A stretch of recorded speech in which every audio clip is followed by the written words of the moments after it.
Hi, നമ്മൾ കുട്ടികളോട് അങ്ങനെ ചെയ്യരുതെന്ന് പറയും. പിന്നെ എങ്ങനെയാ ചെയ്യേണ്ടത്? അത് മാത്രം നമ്മൾ പറഞ്ഞു കൊടുക്കും. ഇത് ഞാനൊരു എക്സാമ്പിൾ ആയിട്ട് പറയാം. എൻ്റെ ക്ലിനിക്കിലുള്ള ഒരു കുട്ടി, അവൻ 5 വയസ്സാണ്. അപ്പോൾ അവൻ ഭയങ്കര സ്മാർട്ടായിട്ടുള്ള കുട്ടിയാണ്, ഒറ്റ മോനാണ്.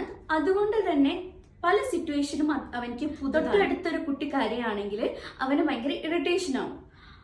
പക്ഷെ ആ ഒരു ഇമോഷൻ എങ്ങനെയാണ് പ്രകടിപ്പിക്കേണ്ടതെന്ന് അവനിക്ക് അറിയില്ല. അപ്പോൾ അവന് ചെയ്യുക എങ്ങനെയാന്ന് വെച്ചാൽ കൈകൊണ്ട് തലക്കടിക്കുക, ചുണ്ട് കടിക്കുക, കരയുക, നമ്മളെ ഇങ്ങനെ ബാക്കോട്ടേക്ക് പോവുക, ഇത്തരത്തിലുള്ള ബിഹേവിയേഴ്സാണ് അവൻ കാണിക്കുന്നത്.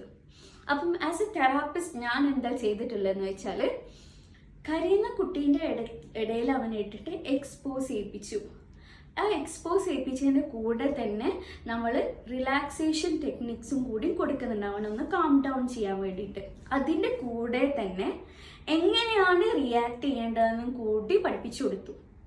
അതായത് ഇറ്റ്സ് ഓക്കെ, ഡോണ്ട് ക്രൈ എന്നുള്ള രീതിയിൽ ആ കരയുന്ന കുട്ടീനോട് പറയുന്ന പോലെ. ഇപ്പോൾ ഒരു കുട്ടി കരയാണെങ്കിൽ അവനിക്കത് യാതൊരുവിധ പ്രശ്നവുമില്ല. അവൻ ചില സമയത്ത് പറയുകയും ചെയ്യും, ഹി ഈസ് ക്രൈയിങ് അല്ലെങ്കിൽ ഷി ഈസ് ക്രൈയിങ് എന്നുള്ള രീതിയിൽ പറയുകയും ചെയ്യും.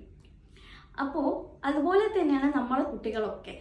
അതായത് അവർക്ക് പല സിറ്റുവേഷനിലും എങ്ങനെ റിയാക്ട് ചെയ്യേണ്ടതെന്ന് അറിയുന്നുണ്ടാവില്ല. അപ്പോൾ അവർ ചെയ്യുന്നത് പലതും തെറ്റുകളായിരിക്കും. എങ്ങനെയാണ് റിയാക്ട് ചെയ്യേണ്ടതെന്ന് കൂടി നമ്മൾ ഈ ക്രിറ്റിസിസത്തിൻ്റെ കൂടെ ചെയ്യുന്നത് നല്ലതായിരിക്കും.